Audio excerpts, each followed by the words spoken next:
국정조사 특위에서 증인이 선관위 사무총장이 된 이후에 선거, 즉 22대 국회의원 선거에서 선관위가 어떤 잘못을 했는지 지금 나와 있나요? 이렇게 물으셨어요. 잘못한 것이 없다는 이런 말씀을 하신 거죠. 22대 총선에서는 아무 문제가 없었다고 생각하십니까? 아닙니다. 선거관리에 대한 하자가 열 몇 건 정도 발생했습니다. 예를 들어서 공직선거법 제157조, 158조 뭐 잘 아실 거예요. 투표관리관은 투표 용지를 교부함에 있어서 사인, 즉 개인 도장을 찍게 되어 있는 거는 잘 아시죠? 법상 그렇습니다. 법상 그렇죠. 그런데 지금 선관위에서는 투표관리관 개인 도장을 사용하지 않고 있는 것도 잘 아시죠? 규칙으로 인사날인으로 가름할 수 있도록 해놨습니다. 법에 정해져 있는 것을 규칙으로 바꿀 수 있습니까? 법에 그러니까 명백하게 법 취지 자체에 위반되지 않는다고 법원이나 헌재에서 결정이 났습니다. 법에 명백하게 투표관리관의 사인, 개인의 도장을 찍도록 돼 있어요. 그걸 규칙으로 바꿀 수 있습니까? 실질적으로 이 행정적인 절차에 관한 규정이라고 봐서 법원이나 헌재에서 이에 대해서 불법이 아니라고 지금 판단이 났습니다. 이 사안은. 법의 규정을 가사, 판결이 났다 하더라도 마음대로 바꿀 수 없는 거예요. 법은 살아있는 겁니다. 결국은 대법원 판결하고 헌재의 결정을 부인하시는 것밖에 안 되는 겁니다. 그 주장은. 법이 우선입니까? 판결이 우선입니까? 법의 해석 권한은 법원, 헌재에서 갖고 있습니다. 명백하게 이 조항에 대해서 개선되지는 않았죠. 규칙은 그대로 있고요. 22대 국선 때도 법대로 해달라는 요청이 있었는데 제가 현실적인 여건을 고려할 때 도저히 법대로는 못하는 그 상황이라고 판단을 해서 규칙에 따랐습니다. 그리고 제 개인적인 소신은 법률이 규칙에 따라서 개정돼야 된다고 생각합니다. 개정되기 전에는 법을 따라야 되는 거죠. 또 말씀드리지만 두 번째 그렇게 얘기를 질문하겠습니다. 하면 대법원 판결과 헌재를 부정하시는 내용이 되고 실제적으로 그 법률 해석에 대한 최종적인 유권 권한은 대법원에 있습니다. 그런데 대법원에서 헌재에서 유권 해석을 해줬는데도 불구하고 법률 해석을 개인적으로 하시면서 이게 잘못됐다고 말씀을 하시면 제 입장에서는 드릴 말씀이 없습니다. 제가 해석하는 게 아니라 법 조항을 말씀드린 거예요. 법 조항에 맞지 않게 지금 말씀하신 대로 규칙으로 바꿨다고 그러잖아요. 절차적인 둘째 질문을 말씀드리겠습니다. 네.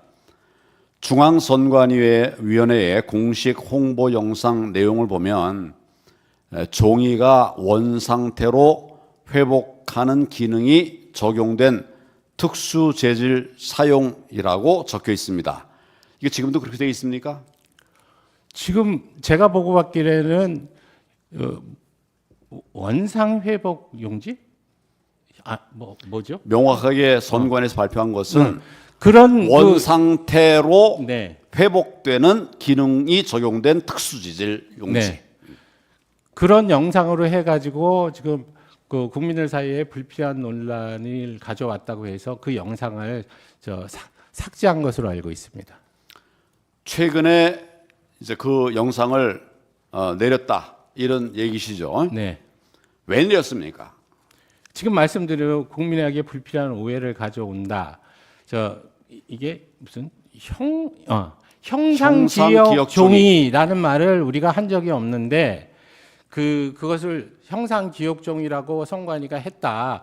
세상에 그런 종이가 어디 있느냐라고 이제 말씀을 했었고 실제적으로 제가 보고서에 대해서 이 부분을 확인한 결과 우리나라의 제지 회사에서 두 군데서 저희에게 이 용지 공급을 하면서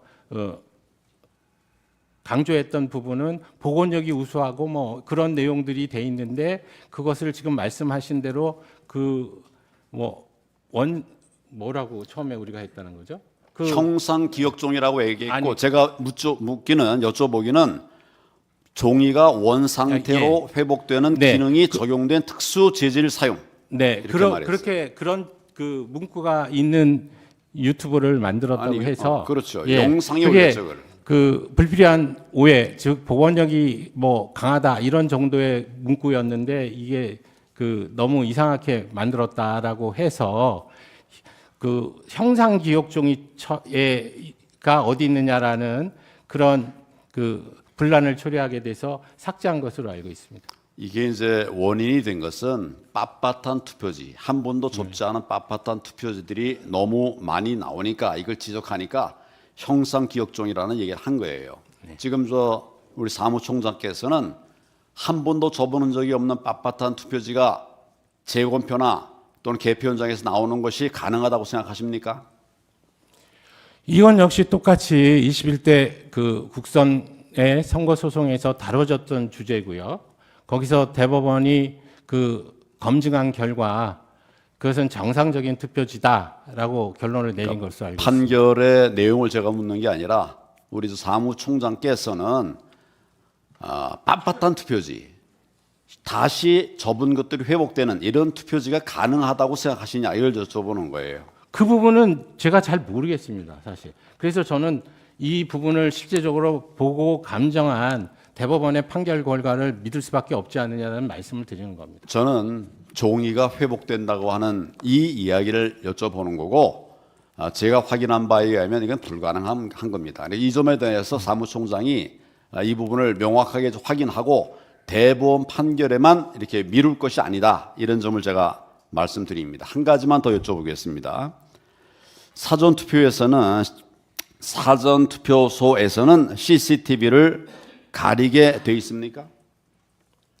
사전 그 부분의 지침이 사실은 이 가림막 이게 개표대를 설치하는 과정에서 장소적인 뭐 편이나 그러니까 장소적인 그 불편이나 이런 것 때문에 가림막을 설치 안 한 상황에서 기존에 있는 건물의 CCTV가 그 유권자들의 기표 행위 자체를 혹시 이제 녹화할 수 있는 그런 위험성이 있기 때문에 이 부분에 대한 조치로 알고 있습니다.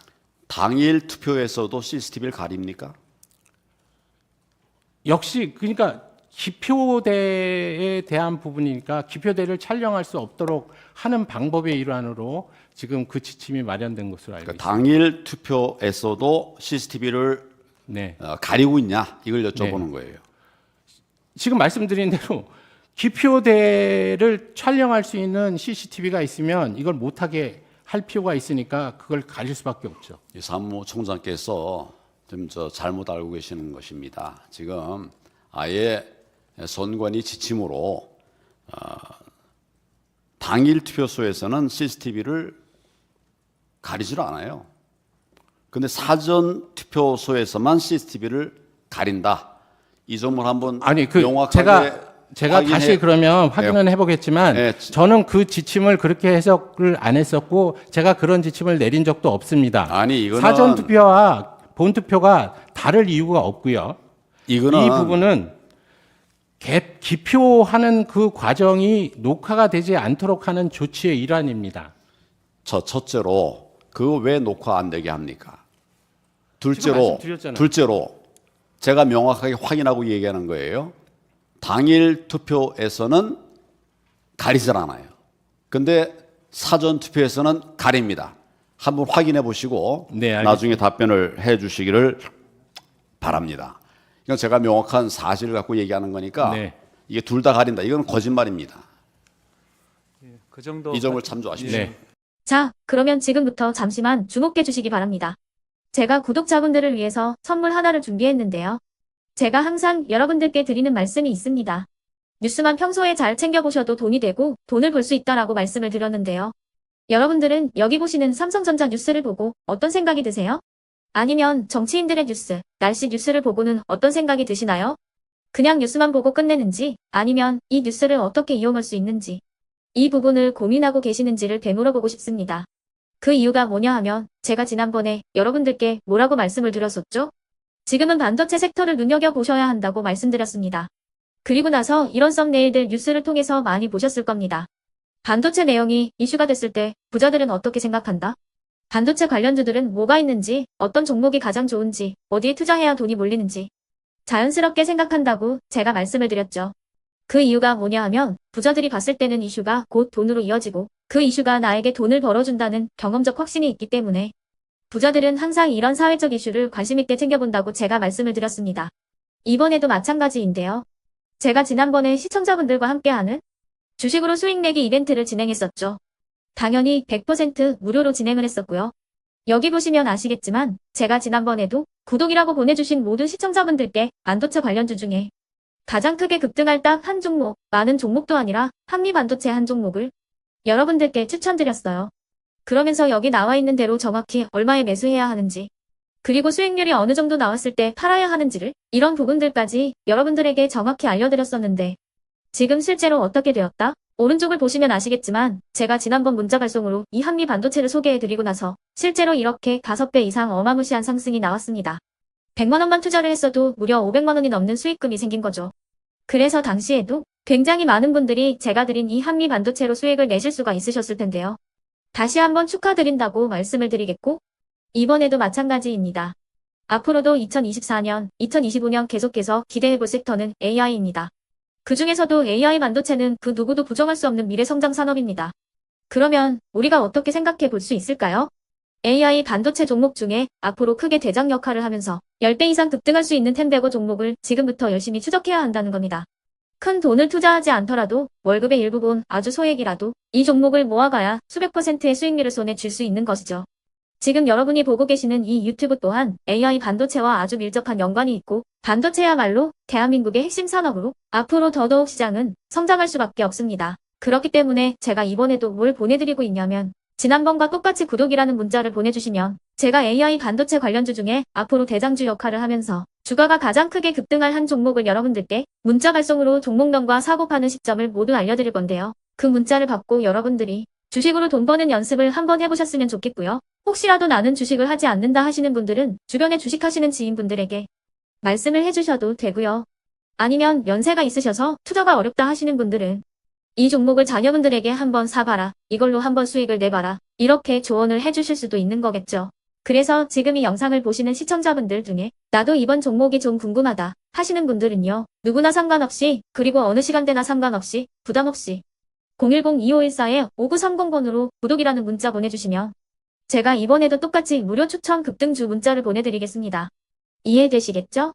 제 번호 010-2514-5930번으로 구독이라는 문자 보내주시면 여러분들이 직접 이슈를 통해서 돈 버는 연습을 해보실 수가 있는 거고 제가 돈을 받는 것도 아니고 투자를 대신해 드리는 것도 아니기 때문에 부담 없이 신청해 주시면 되는 겁니다.